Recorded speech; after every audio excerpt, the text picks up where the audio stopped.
All right, welcome back, everyone, to another Welcome to the J episode. I am your host, Jahenns Manigat, aka Canadian Rebel, aka 12. If you know me that well, make sure to like and subscribe to the Philly 68 Media Network for more content such as this.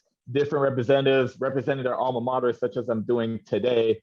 I got a very special guest today. I'm so excited that the homie's on. He was a favorite as a Blue Jay player, 3-point scorer, energy guy coming off the bench. He's a co-host of the Scurry and the Scrub podcast with our good friend, alumni of the show, Matt DeMarinis. He was a 3-time All-Independent School League performer when he was in high school, a 1,000-point performer as well. He is the pride of Dedham, Massachusetts, Jordan Scurry. Wow. Wow. Wow. Welcome to the J, bro. Can we take a second for that intro? That's easily the best intro I've ever gotten in my entire life, hands down. I promise you, bro. One thing I pride myself on is to give a good intro to my guests because I want you guys to come back. Oh, You're definitely coming back. Oh, I know. I'm a fan of the podcast, so I've been watching your episodes. That and you give some great intros. That one though, I think because it was me, maybe that was one of the nicest intros ever. I'll take it. I'm definitely not the pride of Dedham though. I got to throw that out there, but I'll take the intro. Everything else, I'll take it. So here's the thing you got to know. This is a very biased podcast, a very Creighton-centric podcast. So to us, you are the pride of Dedham. So you don't even have to I'll take. All right. No. I understand that. I'm with the Creighton-centric, but to them, to Creighton, I want them to think I'm the pride of all of Massachusetts. Don't get it twisted. It's not Caleb's. It's not Marcus's. I'll take it. Let me correct myself. The pride of Massachusetts. Jordan Scurry is on the podcast with us. It's not Tom Brady. It's me. Right. It's me. I hear you, bro. How you doing, bro? I miss you, bro. I'm good, man. Yeah, I miss you too, man. It's been a minute since we've seen each other. It's been easily over 3 years now. So, jeez, kind of crazy to think about.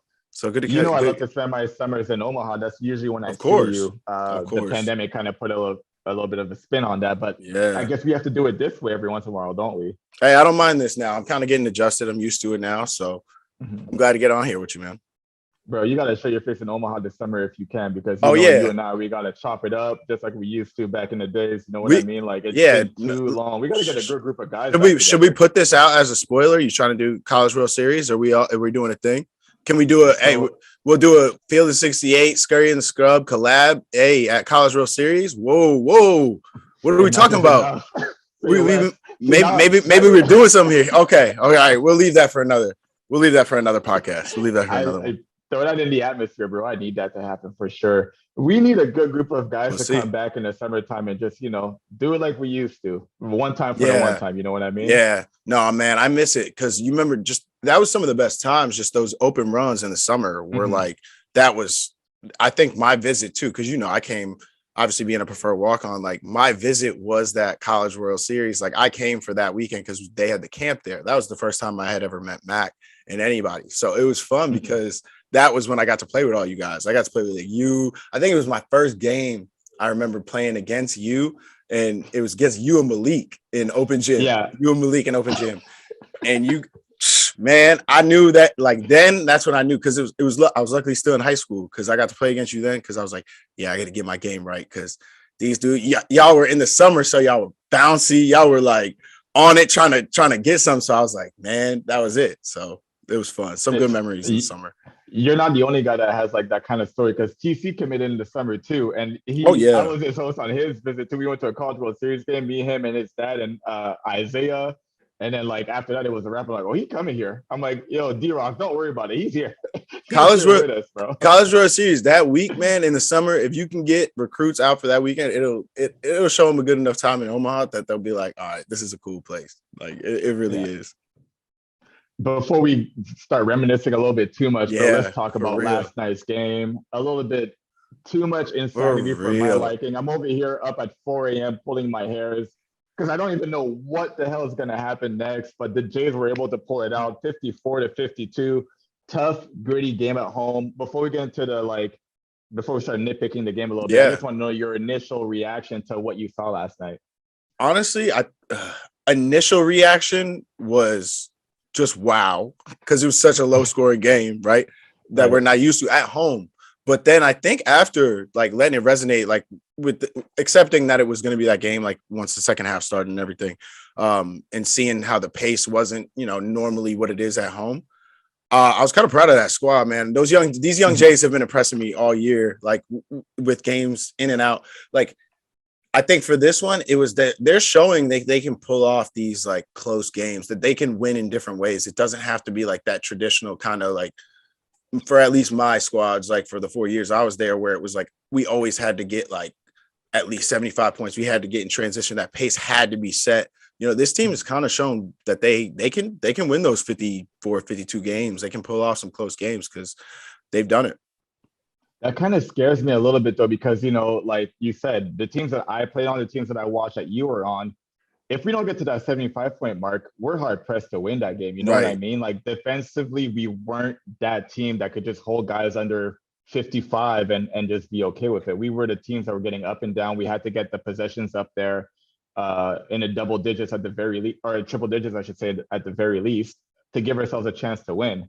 But these guys are doing it in like 80 some possessions and holding teams down to like 55 and under and winning some of those close games. Now, of course, we saw them lose, like the Arizona State game is the one that really sticks to my craw. A really close game that was in the 50s as well that they end up losing. But it kind of strikes me how different this team is from a traditional Coach Mack-led team that would like to get up and down offensively and, shoot the three, which we haven't been doing such a good job of this year. Right. And that Arizona game stings for me too, because I bet a heavy set of money on that game, but that's neither here nor there. But no, I think you're right though, man. Like, cause they're showing that even in these close games, like obviously with the way that we've always played, like at Creighton, like you don't want to fall too much into that, like letting the other team dictate the pace of the game. But I guess when you find yourself in those games, like when you do play a Nova in a neutral site or on the road, and you do play a Butler, like at even home, and you can't get it going, it's encouraging to see, and especially from such a young team, that they can defend at a high enough level to pull those games out. Because Big East, man, that's the other thing I've been saying, and just like that Big East schedule is just so grueling, and for a young team to like have won this many games already on the road and have been like keeping up with, like, I don't know, they have an identity. I see it now, so they just got to win the games that they need to win now. So we'll see. I'm glad you used that word identity, because like I said, if you're a Creighton fan, if you're a former player, if you're an alumni, you're looking at this team and just like, I don't quite recognize it, because our identity for so long during all of Mag's tenure, to be honest, has been we run, we gun, we shoot the three, we make threes. Right. Last night, they only make 4 as a team. I think they shot 27% from the 3-point line, but somehow, some way, they're still able to pull out a victory. So my question to you, Scur, is this the identity of this team? Like, should we give up this idea that a Creighton team is going to be this let it fly, run and gun style, or are we just going to have to accept that they're going to have to be gritty, they're going to have to be tough, they're going to have to win some 50-point, 60-point games? I don't think we should accept the fact. No. I don't think any Creighton team, and I don't think Mac would say that they like you should accept the fact that they're just going to be this close game team. No. I think they want to play this way that we're saying that both of our like teams played, but they're capable of winning these close ones. I think obviously you don't want it to go that way, but it's nice to have confidence. And something Matt and I talk a lot about is just this idea of like collecting data we like to talk about, because it's like, winning games in different ways gives you confidence down the line. And I think like this team being so young and winning in so many different ways and being able to pull out these close games, not that it's their identity, but they should have confidence in it down the line, that it's like they were able to do that during the season when it was like even tougher because it was actually on the road and everything. So going into like this last half of the season, they should have confidence in that. And no, I guess it's not like abandon that identity, but I think this is just part of their identity that they are able to do that. So I think that's what it is. Couple of standout Jays. Arthur Kaluma, 16.7 rebounds. Ryan Hawkins, 15 points, 2 rebounds. Trey Alexander, who's just been his presence, he's just made itself be felt, be seen. 8 points, 3 rebounds off the bench. But more important than that is just his presence on the floor. He's been able to get into the paint, 2 feet jump stops, making good decisions out there. Talk to me about like those three guys, and obviously like they were the bulk of the Jays scoring in such a low scoring affair. But talk to me about those three guys in particular. Let's start with Arthur Kaluma. What did you see out there? Man, Arthur made some like. I think it's so fun for me to watch the evolution of his game. Like I've been saying it to even Creighton fans, on Twitter and everything. They've just been like, you can tell that he's a freshman. There's such frustrating moments like when he scores 7 points only at Nova in the big game, but it's like, watch it, like his development, watch how he's seeing the game different. Like to see it game to game as someone who's like really watching it is very cool to see, because he's learned how to pick and choose his spots in the second half. And I think he's really developing as like a guy down the stretch where he can go get a bucket. Because even in a close game like last night, you saw him when he had the mismatch when the big came out on him and he made a crazy crossover move, got to the lane and finished. I think between the leg and one. I think that was like with like 4 minutes left or so. That was like I saw it like in his eyes where he realized he was like, oh no, I'm gonna go get a bucket right here. So it's encouraging to see that from him. It's encouraging to see him kind of like grow as a player. He's learning what shots are, kind of his shots and when to attack better. So it's just fun to watch his just development as a freshman. I've been pretty critical of him, to be honest, because like, again, he comes in with so much promise. You know what I mean? Like he's Coach Mac's highest rated recruit in Coach Mac's tenure as a Creighton head coach. So a lot of eyes are on him initially, and he just doesn't kind of hit the ground running the way you would think that he would want to. Obviously, I'm sure he has higher expectations of himself than anybody has for him.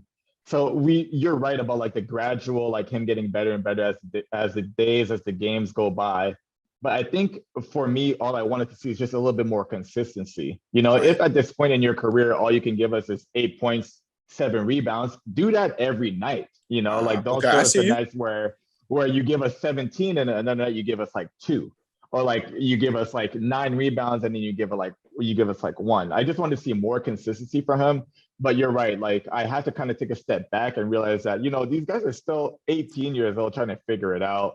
And it wasn't like I had all this game figured out too when I was 18 for sure. And this is kind of to go off that is because kind of what I've been saying a lot about this team in particular is, and I know you can attest to this, is it's different having like no real veterans who've gone through a Big East season and understand like how important January road games at Xavier and like little home games, like back-to-back home games are. Like just understanding that I think is huge. And I think this team not having that and like not having a lot of guys who have even like gone through like how your body feels after a Big East season, and like guys not telling you like, because I don't know where my body would be if I didn't have guys being like, all right, yo, this is a time in the middle of the season, we got to go hard, like get your body right for the end so you'll be healthy at the end of the season. Like, I don't know where I'd be. So it's like just even understanding those things are new for this team because they're so new to the Big East, new to, young. Bro, I agree. As you can see from the flag, I was a Valley boy to start. And I remember halfway through that Big East season, my senior year, which means I got to 3 years of Division I college basketball, my body still felt some type of way. So like, I definitely understand. That's why I'm saying like, it's up to me to like, I've been preaching exercising patience too, which is so funny. I've been saying it every single podcast. These guys, they're so talented. They're so good. So to give you a little bit more hope every once in a while, you know what I mean? Like Arthur Kaluma is definitely one of those guys for you where like, I see all the potential and I see all the promise. And maybe I'm thinking he should be a little bit more ahead of schedule, or maybe it's me just not recognizing where he's at right now. But I do agree with you. Like it's been impressive to see his development as the season's gone on. But I get you though. That's that consistency. And I like that point too. I think that's just like knowing yourself. And that's, to my point, just like that's the maturation of his game. I think when that clicks, when he finds how to be, because I think to what you're saying, I don't think he necessarily knows how to be that consistent yet. But I think once he figures that out, that's when he's going to tap into that level that we're talking about. Talk to me about Ryan Hawkins. Anytime he has a good game, it's good to see because you see he's taking his lumps a little bit as a Big East season has progressed. He hit the ground running early on in the season, kind of hit a little bit of a lull there in the last couple of games, but we see he has the capability still to pick it up whenever he needs to. The game on the road against UConn is a great indicator of that. And then last night, dropping 15-2. Talk to me about Ryan Hawkins and how he looked out there for you. Yeah. Last night, going right to that, just that big shot at the end, big three at the end to put them Big up. time. I think it was up by 6 with that three. I think it was at the end late there, but that was big. He's got a quick trigger. It's fun to watch him and I think another thing from that game last night, it's fun to watch him and Alex both come off those pin downs. They're getting really, really crafty with it now. And I think even in last night's game, where normally, and I know Mac probably stresses this to the both of them, where he probably wants them to come off obviously wider to the three more. They did a really good job last night of coming around some of them, getting crafty and being able to make plays. Ryan and Alex just in particular. But yeah, man, I think Ryan's been huge for this team. He's been able to provide like some type of leadership and like in games like last night, being able to make big shots, like I was like alluded to, and just being able to try to be a scoring threat for them and like be consistent from that 3-point line. I know like they have been struggling as of late, but he can shoot the ball and like he's going to need to come up big like for us later in the season. So good to see him going. Before we move on to Trey Alexander, I did notice that Coach Mack started running some ISO post options for not only Kaluma. I saw Hawkins had their Kalkbrenner actually had a nice dime where he had that ISO post option, the Kaluma diving for a layup. Is this something that we're going to get a little bit more familiar with? Because it seemed like down the stretch, especially when they needed a bucket, that's kind of like he ran some sort of action that ended up in a post ISO for those guys. He cleared the entire side of the floor for them to go to work, and more often than not, they're able to produce for the Jays. So, in your opinion, obviously watching them as this team progresses, is this like a little bit more isolation on the block? Should we expect to see more of this as Jays fans? I mean, I don't think so, and I think hopefully, I think that was just a result of just the shooting last night, and the pace at which Butler is playing. Because I think ideally we'd like to just hit a lot more threes and not have to, throw the ball into the post. But I think when Mac just kind of I think that was a great adjustment by Mac, like noticing that when the threes weren't falling, like had to go get it somewhere else. And yeah, it worked yesterday. Well, I don't know how well that will, be a consistent theme. Work down the stretch. Yeah. But, and I like to the point before, like, I don't know how much of that we want to make the identity, but hey, nice to know we're able to do that when needed. So, I'd like to ideally see them get back to hitting a lot more threes. I think they would too. Trey Alexander, man, what a revelation he's been for the Jays. This is one. You know what? Talk to me about. Yeah. Okay. I have a lot, but this is one I wanted to ask you about more specifically because I think the spark, like you've been known, obviously in your career, obviously always has to spark. Just for whatever team, because the amount of energy you're able to bring as a guy who's not even as like vocal as you are, like Trainer's been able to bring definitely a spark. Like guys get energized. Like when he comes on the floor, he's been energized, like in his play. He's done really well, as you said before, like with, getting in the paint, keeping his dribble, being very fundamental, not getting too tricky, being very like fundamental in there, like being very calculated. Where have you seen where did you see it click for him, like in the season?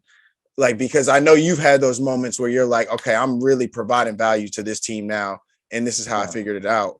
Where do you think it clicked for him? Because I don't know where it came from. Do you think it was just, you gotta help me out. I'll be honest. I thought they had a good mojo going up until that Nebraska game. And he played really well during that Nebraska game on the road too, right? Which is like that was their first real test of the season, and a rival on the road for a super young team. Excluding obviously, I keep saying super young team. I keep forgetting that O'Connell and Hawkins are seniors. They definitely don't look at this team as they're just trying to be like, yo, I'm trying to make the tournament in my last year before I head out of here. You know what I mean? Yeah. And Alex is like, yo, I'm trying to make the league.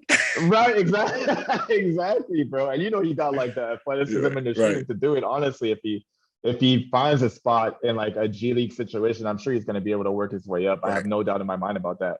Right. But for Trey, I feel like after that Nebraska game, like he just kind of got a handle of it a little bit more. And then what is surprising is the team started losing a little bit after that Nebraska game.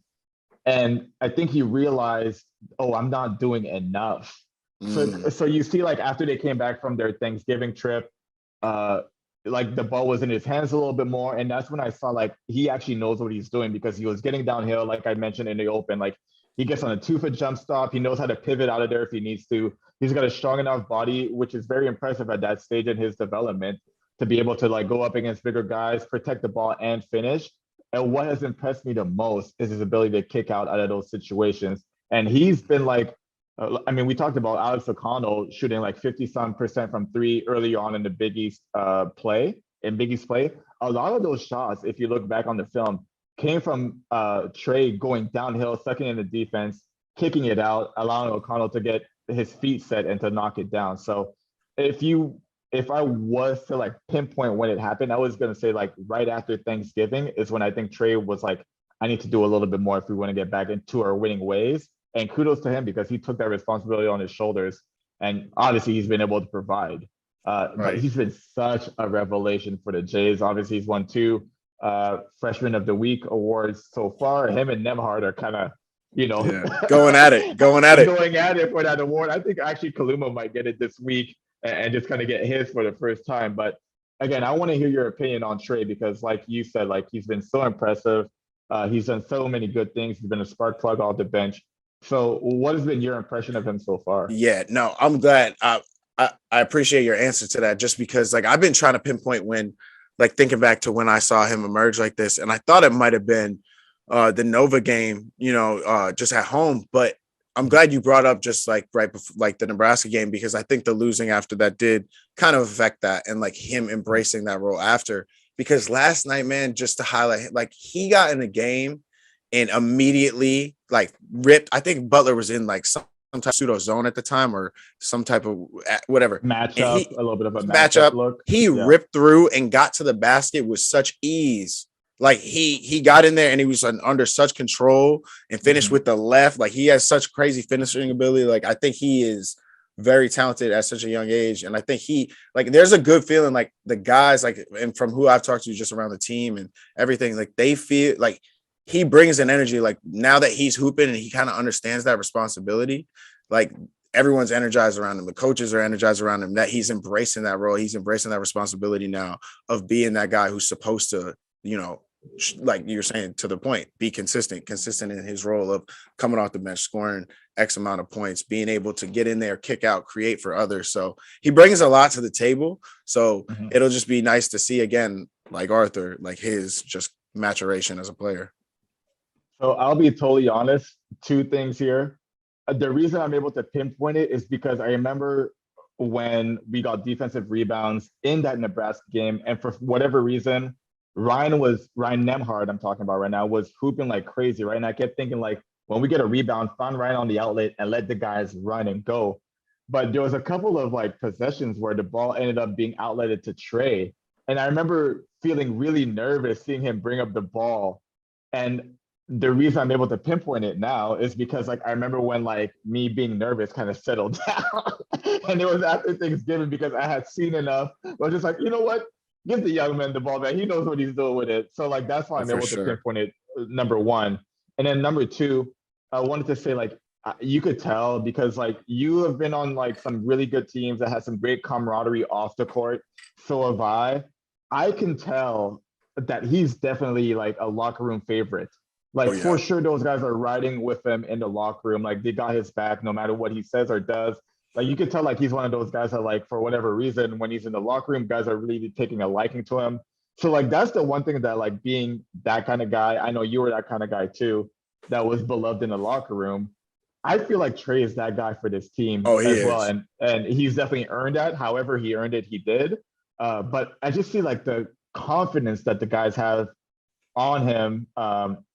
Like while the game is going on, that definitely stems from more than what he's performing in practice. This is definitely like locker room, hanging out with the guys, going to dinner, lunch, whatever with the guys, and just like building that camaraderie off the court that's really helping us play on the court. Well, just like I know, like when you are a like good overall dude, your team, like when you're like you can tell like they're trying to boost him up now. Like they've seen now, and you have to be such a great teammate, like for guys to want to boost you up like that. And he has to like be that guy on and off the court. So glad to see it. Hope he continues his success, man. Before we move on to the next topic, let me tell you guys a little bit about our partners over at BetRivers Sportsbook. If you haven't signed up with BetRivers yet, now's the time because they're offering a $250 match bonus for your first deposit. But what sets them apart is that they require just one playthrough to turn your bonus into cash money. With their new Rush Pay instant approval, withdrawing your winnings is safer, more secure, and more reliable. With basketball season tipping off, get in on the action by going to betrivers.com today or by downloading the BetRivers iOS app. Must be 21 years or older. Gambling problem? Call telephone number 1-800-GAMBLER. I definitely want to talk to you about this because like we're talking about the current state of the team right now. Going into the season, seeing so many young, fresh faces on campus. You got Ryan Hawkins, who transferred in from Division II. Obviously, O'Connell was essentially the elder statesman, if you don't count Sharif, who unfortunately has been hurt for the most part of the year. I assume going into the season that this is going to be a year where the Jays are going to take their lumps. They're going to learn the hard way. They're going to take tough losses. But if they all stick together, that sophomore year of, Nemhard, Alexander, Kaluma, Christopoulos, Mason Miller at the time, obviously I thought was going to be in a rotation. If they came back for their sophomore year, they're going to be really good. I'm talking about like really, really, really good. I mentioned it a little bit earlier on that the issue with this team for me is that they give me such high hope sometimes because of how well they can play that you kind of forget that, what the majority of these guys that Coach Mack is hanging his hat on are freshmen and that Kalkbrenner is actually a sophomore. And if you look back at last year, Christian Bishop took most of those minutes. Kalkbrenner really spelled him for about 10 to 12, maybe max 14 minutes a game. So what was your initial reaction going into the season, and how has like the Jays play up to this point changed or maybe confirmed some of your assumptions going into the season? Yeah, I think I was kind of with you just in terms of, I was like, they're young. I didn't have the highest of expectations. I thought the pick 8, I didn't think that was like obviously, but but you know how it. Hey, hold on. I don't want to interrupt you. Go ahead.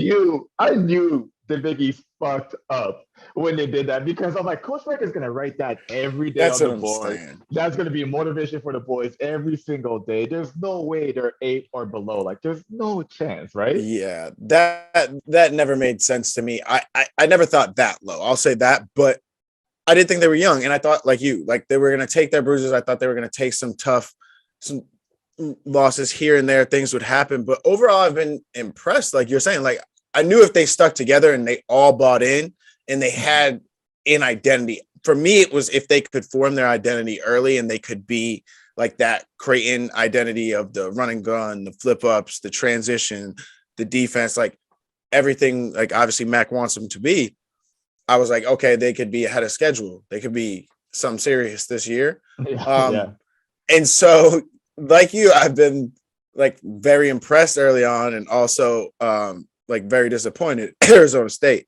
But, I just like, it's just, yeah, they've been pretty up and down, but I think they're starting to figure out an identity I didn't think they might be able to pull off. Like I was saying, of being that team that is able to pull off like, low scoring tie. Yeah, like the low scoring tie. Like I'm just not accustomed to it as a great team. So I'm like, they're able to do it. And so I don't know, maybe I'm just being an optimist here, but hey, I think they can, like, if that's their identity and they can ride with that, they can be impressive. But I don't know. Right now, they're kind of just like a little above where I thought they would be. I'll say that. Like that. I think that's a good place to put them.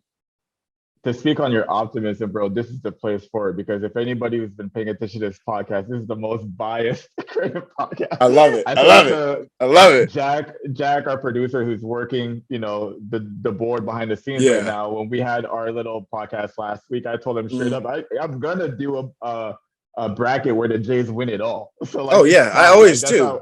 It's a thing we all do, right? No. I think we all do that. It's like I thought it was universal, but I remember a couple of years ago I put on my Twitter. And people were like, "Oh, that's blasphemous! Like, we know you love the Jays, we love the Jays too, but don't." I'm like, "Come on, what do you mean? You gotta That's at not least my make side about one. it." Yeah, you always gotta make one. You always gotta make one. I'm with you. I'm I, riding with you. I'll be honest. I make like four. Oh no, I make a couple, but I always make one that's just Creighton. It's always one Yeah. that's just Creighton. No, I A. make like four where Creighton wins. That's what I'm trying to tell you. Oh wow! You have a whole like a Creightonology. It's a different path of how they get there, but like they'd be winning at the end either way. All right, word. You have to do a Creighton bracketology show then on the Field of 68 Media. You have to do a whole. No, I need to get that done. I swear to God, Jeff Goodman, like when I said that in our Field of 68 Media group chat last year, was just like no chance in hell. But I mean, that's all good too. I ride for my boys, man. I'm telling you, they give me such hope sometimes too. And Same. especially like, I mean, let's go back to last year's team, who was a Sweet 16 team. Who, you know what? I kind of want to get into this as well, so we might as well do it now. You were on a couple of like the more historic recent teams. Before we started recording, you and I talked about, you know, like how it went down in the Big East Championship where you guys got pulled off the floor and all that stuff. That was essentially your last game as a Creighton Blue Jay. I just want to know, you know, from the horse's mouth, what was your feelings of that game? And obviously, like, you think that it might not be done yet, to find out the next week that the entire season is now a wash, and, you know, that is how your career ends. How tough was it, especially coming off the week before where you were at home against Seton Hall, clinch a Big East regular season championship? You basically go out on top, and then everything just kind of goes down the drain due to COVID. Yeah, honestly, I don't even. That's a hard one to answer, to be honest. Like it, like because in the moment, it was different. Like when the season ended, everything, and I'm trying to think, and like when it hit me, because honestly, it didn't even all hit me until I was really like on that flight home. Cause like we flew back to Omaha after, you know, the garden was clear. We ended at halftime, right? Like we go back to a hotel room. I said bye to my family. They tell us like, you either can go home, like from here, or you can go back to Omaha. And I'm like, going back to Omaha, man. The gym's there. What do you mean? Like, right. And so I go back. You're still thinking like, yeah, I'm still thinking I got like, it doesn't matter if there's a game or not tomorrow. It's like, you still got to get in the gym, whatever. So I think it really hit me, obviously, when I went home the next morning. So we fly back like on I think it was like a Friday night. And then I flew out like a Saturday morning. And then I was on my flight home. I get back and I think it all hit me then, because that's when I was like, oh, wow, there's really like this, the season was over, but it wasn't like the season was over because I was kind of riding on that Seton Hall game, you know, like that was my senior night, like had a lot of family, had like, I was still riding off the high that was that, but it was like over. So it really didn't hit me, I want to say, until like graduation when I didn't walk, that I was like, wow, that's kind of really how it ended. Yeah. Like about May of that year, that's when it hit, and I was like, wow, this is really how it just ends. So yeah, no, it was weird, man. And it was weird to get the email, like, you know, like, so I came back even when the season ends a week later, I'm like, all right, I'm still go back for graduation, still go back senior spring. You know me, I'm like, hey, senior spring. Yeah. Oh, team ready. You already know what it is. I'm in the wire. I got the wire. I'm like, yo, we in the wire senior spring. Yo, we good. And so I'm sitting in my, like, I come home and I get the email like that there's no senior spring. That's when it was like, oh, like this is kind of how the Creighton career ends. So it was nice to be able to, you know, now even have the podcast, be able to kind of rehash some of that year. And even after, like, talk to some of the guys who were on the tournament team, like you were saying, from last year, because it did end the way it did. But yeah, no, it took a while for it to like be real, I guess, is the point I'm trying to make. I was in Hungary watching that game, watching you guys get pulled off the floor at halftime, obviously, because I'm watching the broadcast. The guy from Fox Sports goes, yeah, this game has been officially canceled. The ACC tournament is now officially canceled. Like the NBA has suspended a couple of games, yada, yada, yada. And I was just like, damn, like this is actually happening, right? And that is like in the midst of where like my season in Hungary was also like up for grabs. We didn't know what was going on. Find out a couple of days later that the season officially canceled. By that Friday, I was flying back to Canada and spent the whole summer in Canada then. So like I kind of understand a little bit of like what you're talking about. So it's like the emotions of like riding high, like you just won a game, a big time Yeah. game. Like you feel like you guys are ascending because in my opinion, like that was a very like that was a elite eight team in my eyes, especially because that year I was super focused in on what the other conferences were doing. And I didn't even have the podcast yet. I was just kind of paying attention to the college basketball landscape. And I just was like, oh, we could play with anybody. We could play with anybody. Can I So, brag? like, Can I brag? let's hear it. I love that was we were the best team. That was the best team in the MAC. I'm sorry. We were the best team. We were the best team in the MAC era. Bro, we were the best team we were the best Creighton team in the MAC era. I'm sorry. Oh, sorry. Wait. No. Wait. Big East. No, I understand. Big East I want to know why. The MAC I want to know why. We were the best. Yeah. We had it, man. If you look at the record, I'm pretty sure the record is the best. Like the road, we had okay. I think or if the record's not the best, if I might be mistaken, either the record's not the best, we had the most road wins in the Big East, in Big East season history. I'm pretty sure that's it. Okay, fair enough. Because I will say my senior year's team in the Big East went 16-0 at home. The only 4 games in Big East that we lost were on the road. See, I'm glad I brought this up with you. I'm glad we're here. I'm glad we're here. We're here. Because that was the team that I was thinking of. That is like known as the best. So I think we might have been better, dog. I don't know. I will. You know what? So I loved that team that you were on for sure, and I will tell you like why I thought you guys had a better shot in March than we did. And Creighton fans, I can also tell you why. So you go first. I have the insider info too. We're of like mind because Creighton fans, if you guys are hearing this, I hope that you guys respond to this and we can have like this kind of ongoing debate. I want to have this ongoing debate. The reason why I felt you guys had a better chance to go deeper in March than we ever did, because we kept losing in the round of 32 for whatever reason.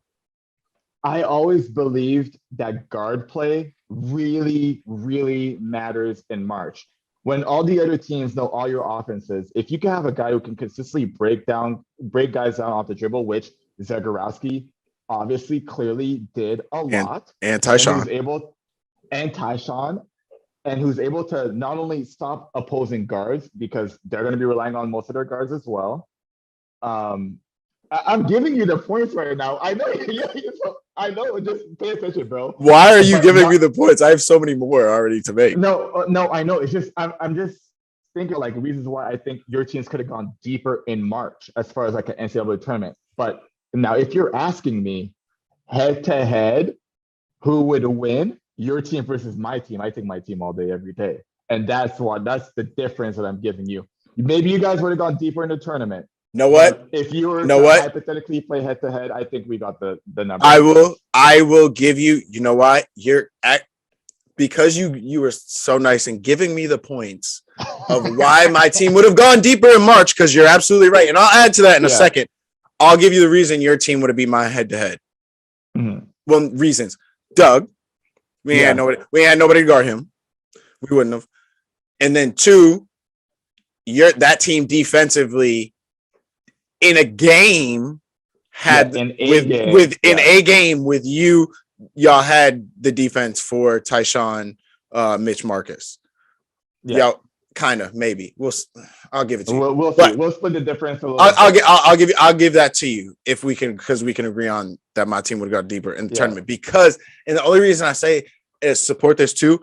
Tyshawn Alexander got robbed of Defensive Player of the Year that year. Oh, I know. And as a guy who feels like he certainly got robbed of Defensive Player of the Year his senior year too, trust me, I was riding for them for sure, bro. Trust me. I appreciate individual good defense. And I think what gets lost in translation a little bit is guys who get high blocks or high steals automatically get funneled as good defensive players. I don't believe that to be true.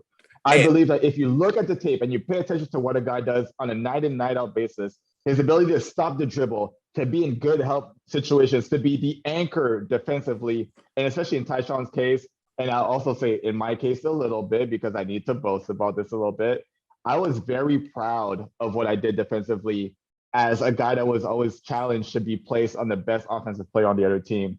who was normally a guard or a wing. You know, I felt So like was Ty. those guys got robbed too.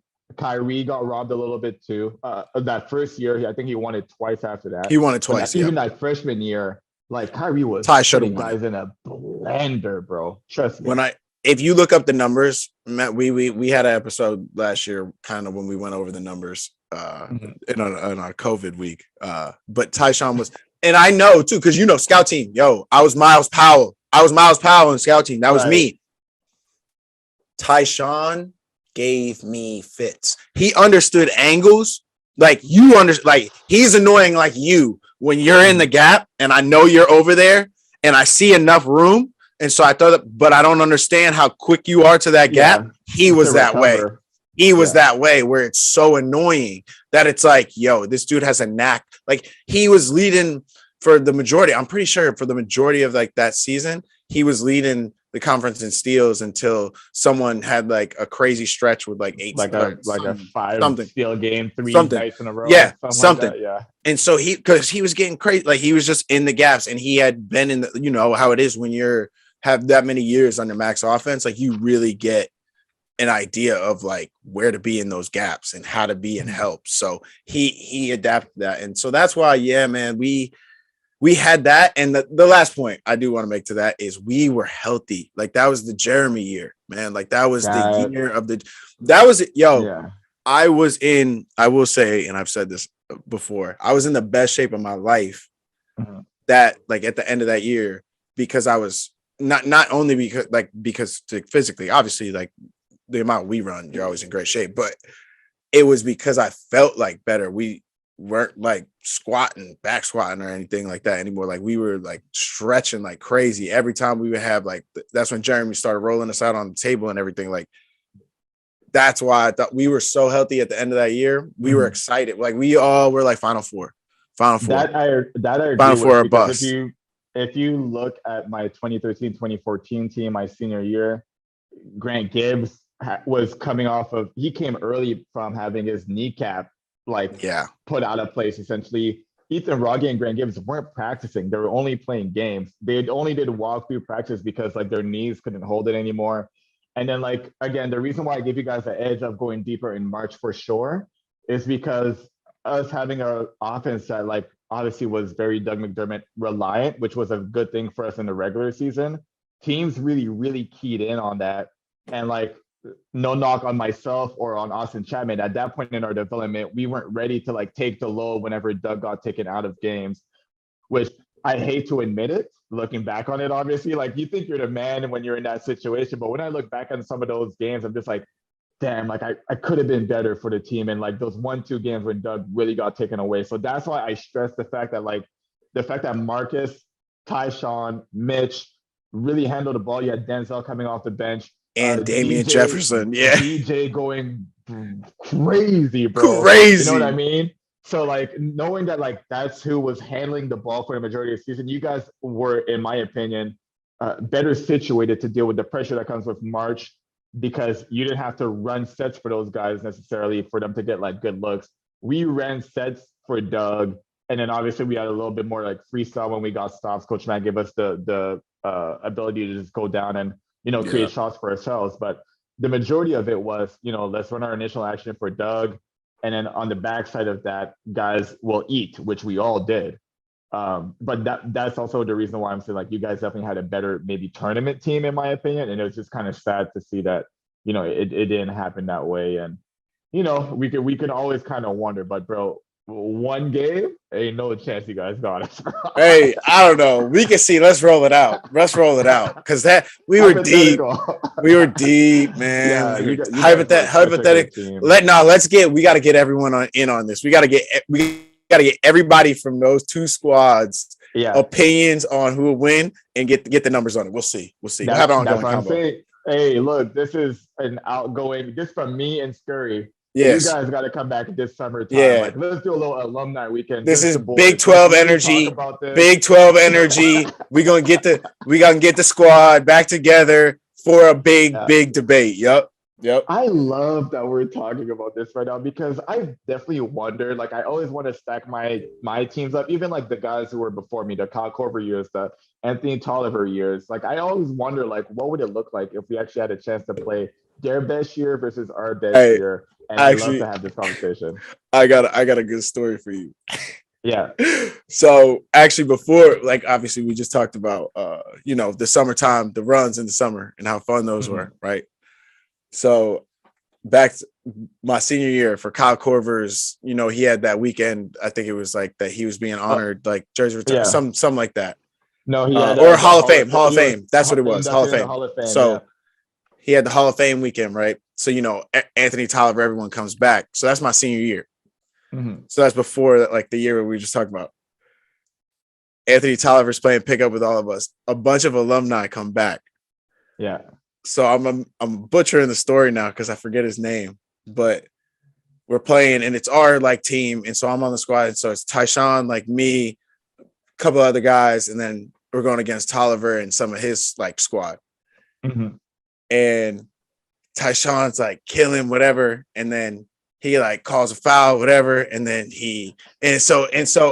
like Tyshawn calls a foul on their team, and then they're like, man, that ain't a foul, blah Yeah. blah The blah. orange. Right. And then Ty's like, come on, man, that's a foul. And then Tolliver's walking near me, and I'm laughing, right? And I'm like, oh, that's Ty. And then they come back down, and whoever their like killer was from their squad called Ty out and was like, yeah, that was a foul. Come out here. Young boy. I already forget who know it was. It is, bro. He did a tween, Uh-huh. pull up, like old head, like acting Yeah. like they're gonna get busy and go to the basket on you, and then they just shoot. Mean. You could tell you at Bop though. Hit the Yeah. shot, and we're running down the other side, and Tyler tasked me, and he goes, "That's so and so," and I was like, "See, these old heads, they laugh at us. I know they laugh at us when we think we the shit. Like I know they laugh at us. Like, nah, we was the shit too, young bloods. We was the shit too." That's so funny because history literally repeats itself. I can tell you the exact same story, but with another dude calling out like Josh Jones when Kyle Korver used to come back and do the golf outings, raising money, fundraising outings, whatever. They would like get their squad together and play against us. Which I mean, you brought up that story. I have a similar story, but I'll just say another one. Watching Kyle work out after we play 5-on-5 for like about an hour. So he had his own guy there, and he was just getting some shots up. And I was a sophomore. I think I was going into my sophomore year that year. I remember sitting down because I was just like, "Yo, we're in the old gym. You don't even know about the old gym, do you? Like, you don't even know, what? bro. I had classes in the old gym. Hey, thanks for the championship center, by the way. If I've never formally thought you for that, thanked you, excuse me.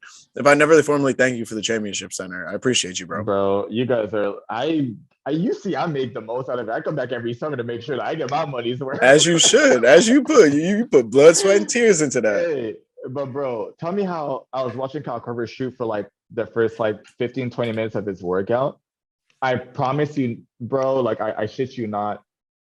Kyle Korver hit like 75 to 80 shots in a row, like no lie in a row. If he didn't make them all in a row, if my memory doesn't serve me correctly, he might have missed like one or two in like that stretch of like 80 some shots.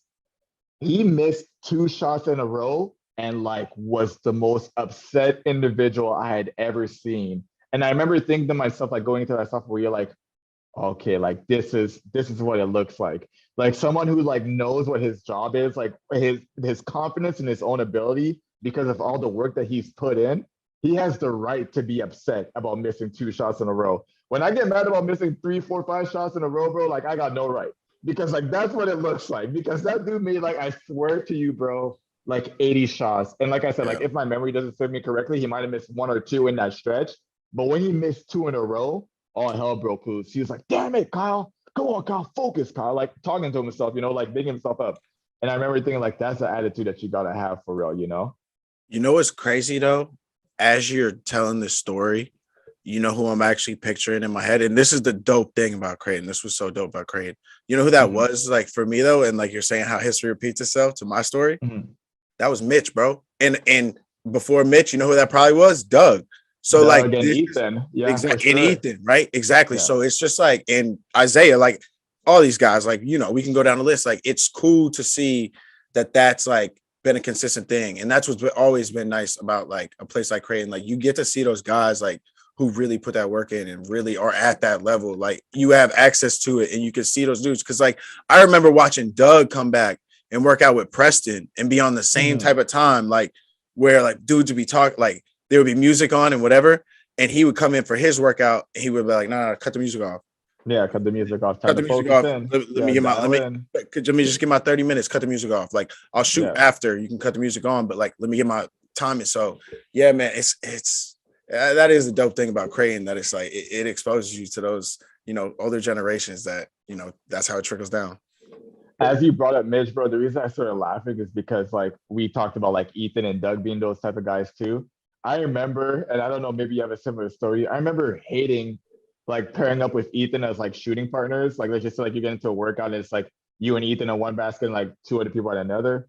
Because Ethan would literally make like 15 in a row. And then when it's your turn to like shoot your 15, he'd be like, damn, Jay, you're making me run all over the place.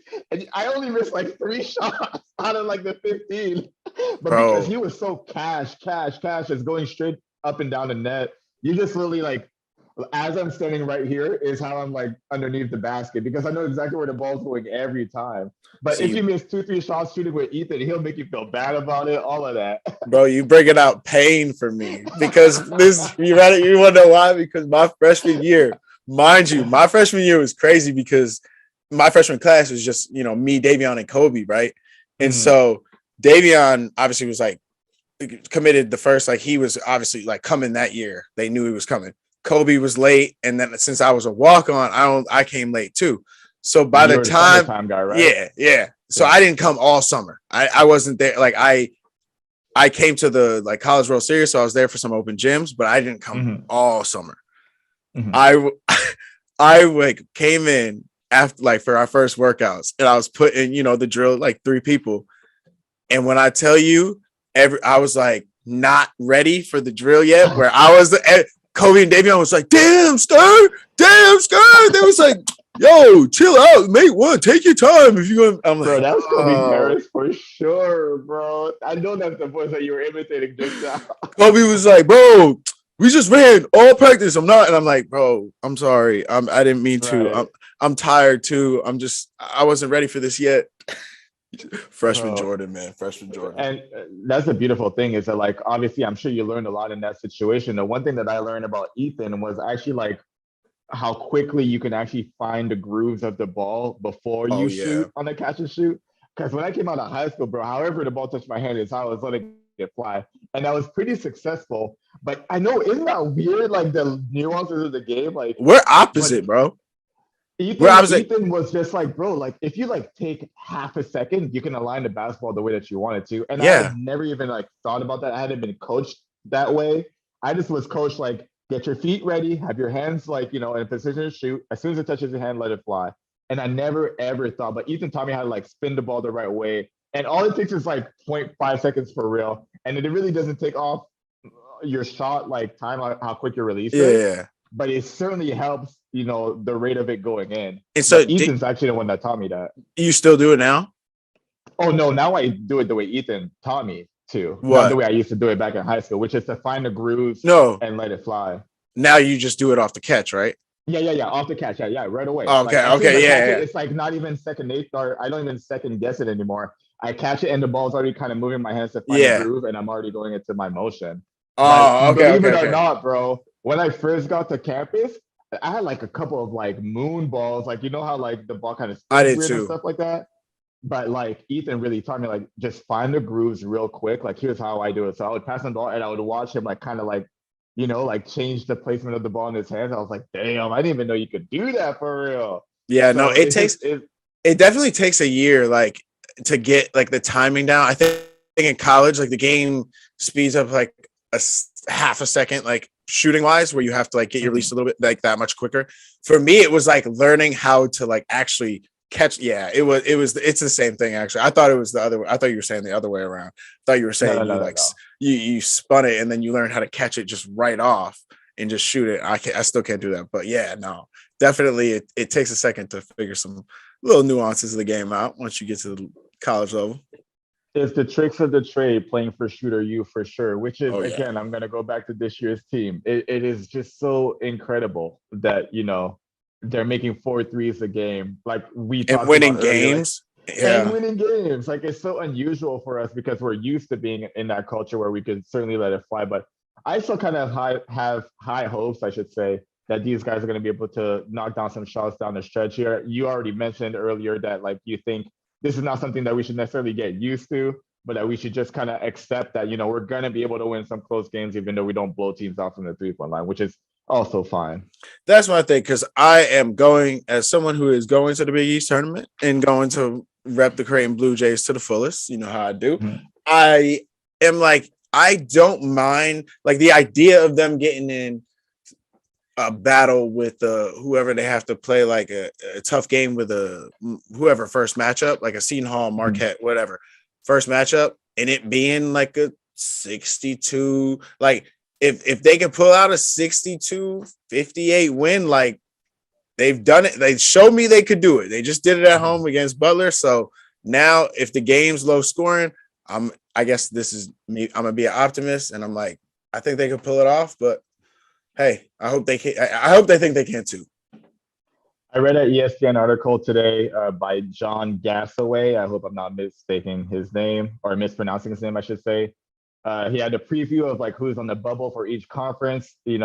Scroll down to the Big East I love conference. You these. saw that he put in Creighton is just teetering on the in or out line. My opinion is that this team is for sure an at-large team, especially if they're able to maintain a top 5 position in the Big East standings. What say you, Jordan Scurry? Top 5, are the Jays going to be an at-large team for sure, or do you think they're going to have to do a little bit more in the Big East tournament in order to really secure that bid into the NCAA tournament? I think like if you mean if like the season ended today? No, I'm saying like if they happen to be just a little bit out of the top, let's just say they end up 6 in the Big East, do you think there's still room for them to be an at-large team? Because Yeah. I don't know if you looked at the standings in the top 25, we got 5 teams in there right now. Yeah, no, I think there is room for them to be top 6. I think so. I think the Big East could get 6-7 teams in the tournament this year, depending on how conference play and like who wins the conference tournament and just who wins games in the conference tournament goes. So I think they do need to, win the games they're supposed to win. Take that for what you will for the rest of the season. Win the games they're supposed to win, and then I don't think that if they win the games they're supposed to win for the rest of the season, I don't necessarily think that makes them an at-large bid. They're going to have to win. If the Big East tournament were to start today, I would say they have to win 2 Big East games to make the tournament. Quarterfinals, semifinals. You said they have to make it to the finals of the Big East tournament if it ended today? Well, because where would they be? What position are they in today? Because I think there would be like 5th or 6th. So that means that they'd have that quarterfinals game. They would get like the bottom 4 play that play-in game essentially, but they would get that quarterfinal game for sure. All right. If season ended today, I would need they just one. Have to win one. I would need one Big East win. Yep. Yeah, I agree. If they end up being like top 6, top 5, I think they still need to win that quarterfinal game. And then how Big East tournament goes. Anything could happen after that. Like they could mess around and win the semifinals. They could mess around and win the whole thing if they play the way they played against Villanova. As far as I'm concerned, that's what I'm hoping. I think. Yeah, for them to solidify that at-large bid for sure. I'm hoping the threes are just broken right now, and then they get fixed, and then they just go on a tear at the end of the season. Being an optimist, I got to speak it into existence. Yeah, like I said, this is the most biased pro Jays podcast, so this is the place to be super optimist, bro. I appreciate your time so much. Before I let you go, definitely got to ask you a few quick questions for sure. Please, I got to put you on the spot. Favorite I got to leave. To play in. Oh, Love this question. This question. Favorite arena to play in. In CenturyLink, obviously. So on the road. Big East. Favorite arena to play in. Cintas, bro. Actually? Yeah, Cintas. Xavier? I like Cintas. This is why, and I have reasoning for it. I have reasoning. And it is a cursed place because like one of my worst memories happened there, but like with Maurice Monroe. But anyway, that's a bad way to intro this. It is my favorite because one, we had like I think it's dope. It's modern, like it's so like super nice. I like the build of it. Two, won there twice, and it's really fun to win when the crowd is on your back left and they talking shit all game and they right there. And so to win when the game is over and just look at everybody's face who was just talking shit and have to watch them leave and can't really say anything besides, oh, you didn't play. And I'm like, whatever. Yeah. Look at the scoreboard. Yeah, I'm like, whatever. Like, okay. That was really cool. Two, that was the first Big East road place where we got smoothies on the road because they got their fitness center in the arena. So after we won there, shout out to Xavier. After we beat them, they gave us some smoothies, and so that was dope. And they got the nice, like, I don't know why I'm going on. I'm promoting their university. I don't know why. When you walk to their like when you come in from the visiting bus, right? And you go to your locker room, you have the like dope hallway where they have like their training facility, like everything. And then they also have like their hot tub, cold tub, everything. And then they have like all the jerseys of all their pros on the wall. So I guess young Jordan was just enamored with that and all that. Of so course. That's that was that was the place I thought was I can't cool. believe smoothies is part of your decision making. But bro, what? Did you see? They have a whole smoothie bar in there, like. We don't have like we're not there yet. We don't have nobody else has that yet. Like a place where it's an actual attendant. I don't know. I'm just saying. You're killing me, bro. That's so funny. Just keeping it. Hey, man, you said I could be honest, right? No, absolutely, and I love the honesty for sure. But I do have to say, like, this is the first on the Welcome to the J podcast. Like everybody else has said, like, you know, maybe MSG. You know, like at Villanova, winning at Villanova, like you're talking about Cintas years. Right. So you're the first of all, I never won at Nova for two of the years I was there. Nova, we played at Wells Fargo because they were under construction. Where else? Georgetown. Honestly, like, well, I will say, all right, this is the good ad because my answer didn't suffice for your question, I guess. The coolest. Hey, no. But straight up. No. You good. But straight up. So I have this on record because I've never said this one because I've actually talked about like how I thought Xavier's arena was dope on Scurry and the Scrub, but coolest arena overall I've ever played at, Golden One Center, where we played URI freshman year in the NCAA tournament in Sacramento, bro. Unreal.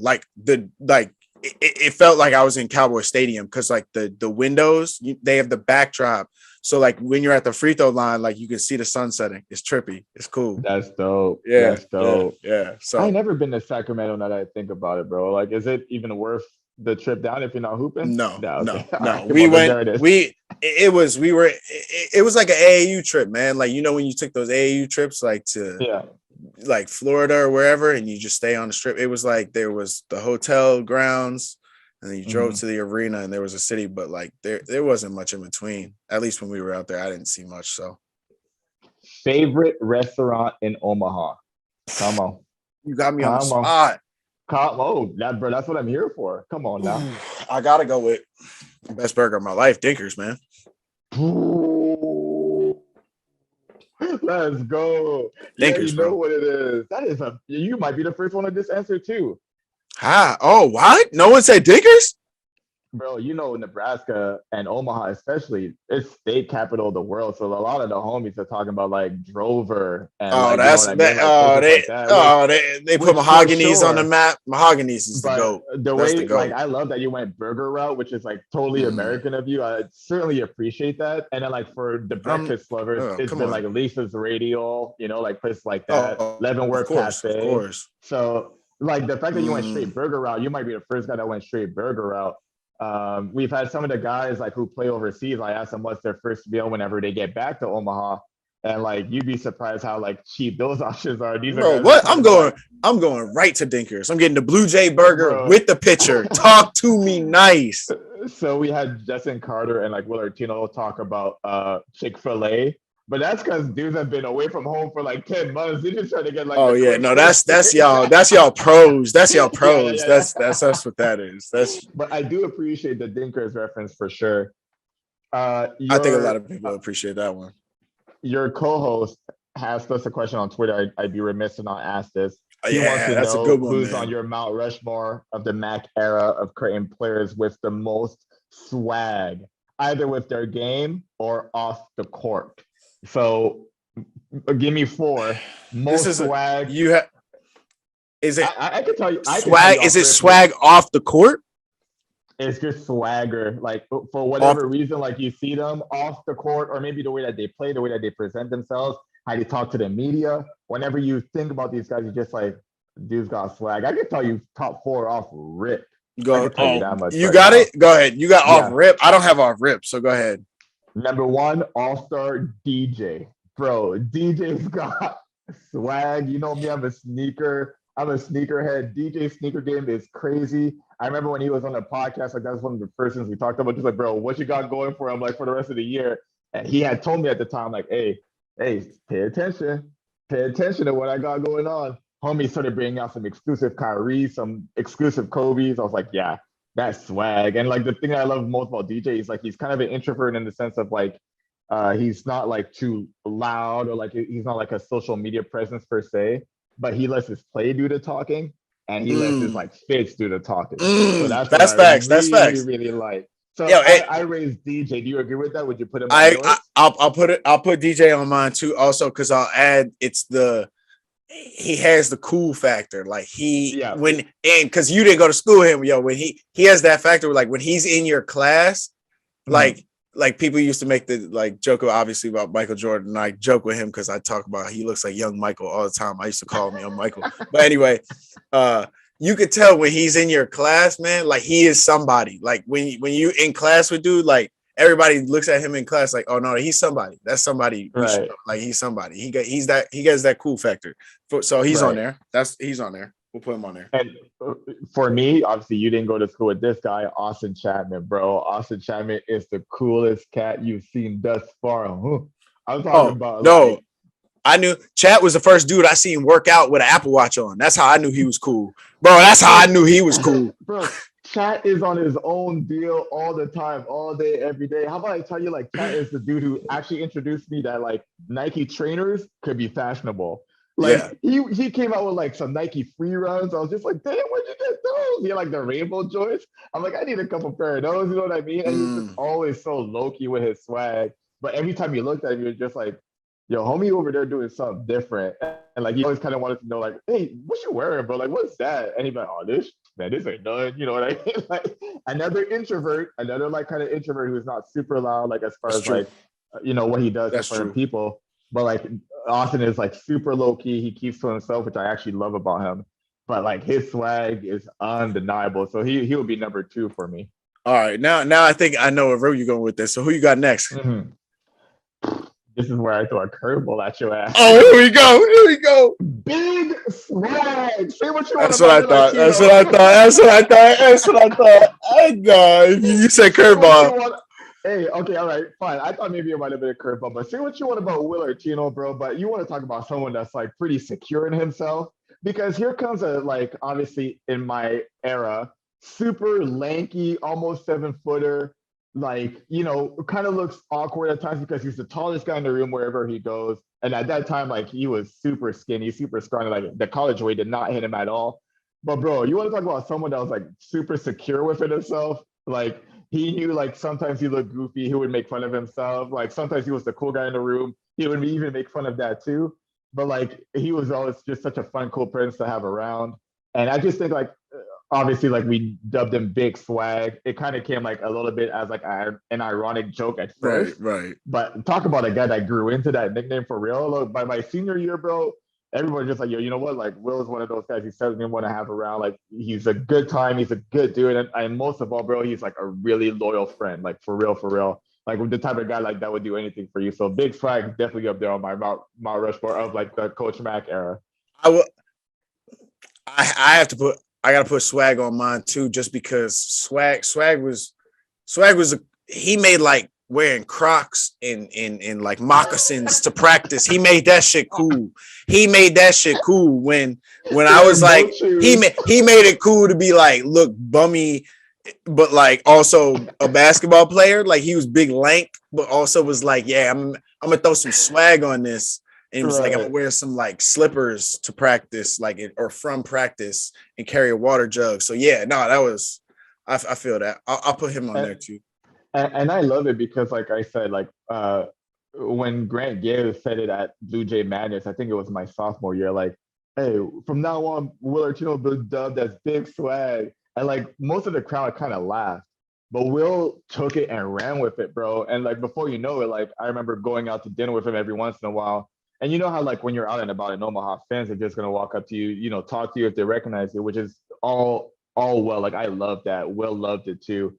But then you'd have like kids start saying, "Hey, Big Swag!" Like actually calling him out as his name, calling him Big Swag. I was like, damn, like, and Will just ran with it, was signing autographs, taking pictures with the kids and all that stuff. So I thought like just for him to be confident enough to like step into that lane when he just kind of got thrusted in there was pretty cool too.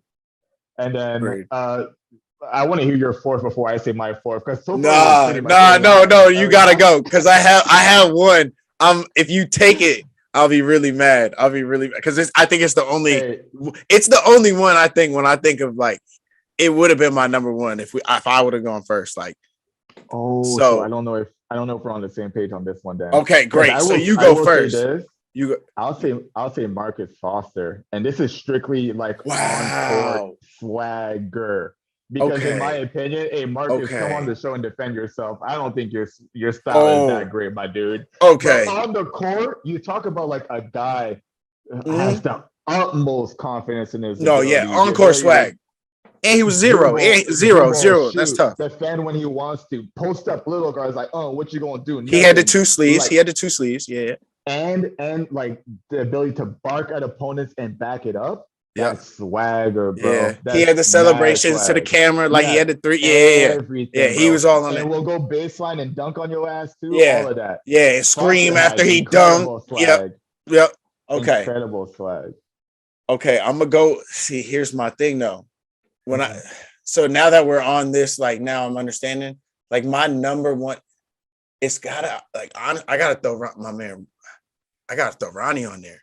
Ronnie Harrell, man.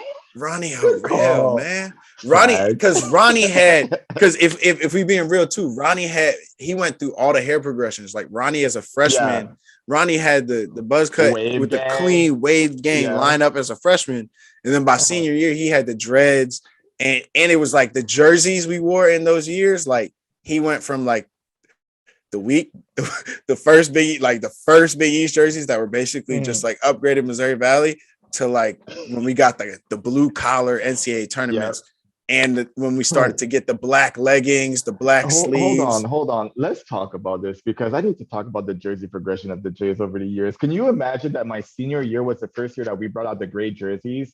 Bro, I still see you pictures of you in jerseys and I'm like, bro, how did you run that fast in that? That must have been heavy. The really loyal traditional Creighton fans weren't loving it. They were like, we're white and blue. We are the white and the blue. They were not messing with the gray jerseys at all. Now what they talking about? Maybe.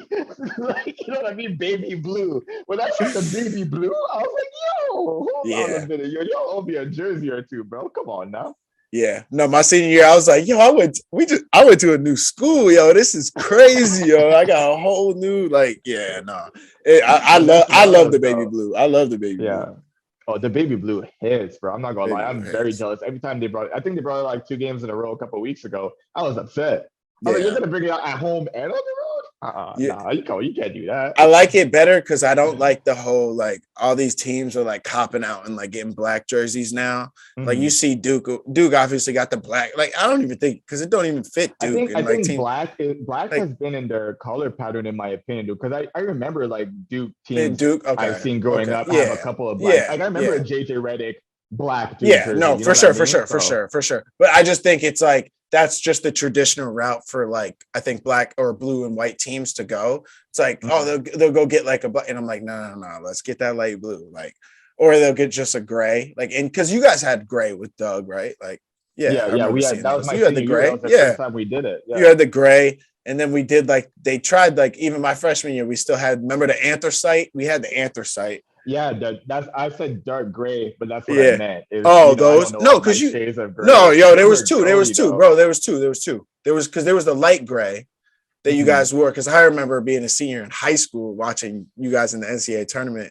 against Carolina. Like that year, you guys had light gray jerseys, and then No, that was against Baylor. That was in North Carolina. Was a couple years before that, but I know which one you're talking about. Though. okay. That was against So Baylor. Yeah. okay, so against that one, but then anyway, the jersey switch. I just like that the route that they took with the going light blue. I think it's fitting.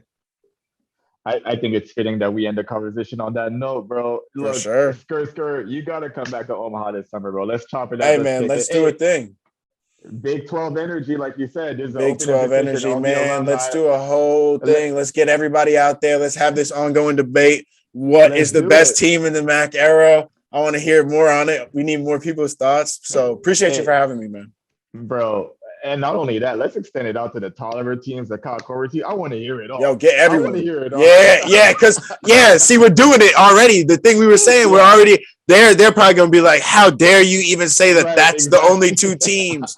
I'm like, yeah, nah, my bad. All right, let's get it going. Let's get it going. Appreciate you, bro. Make sure you guys like and subscribe to the Philly 68 Media Network.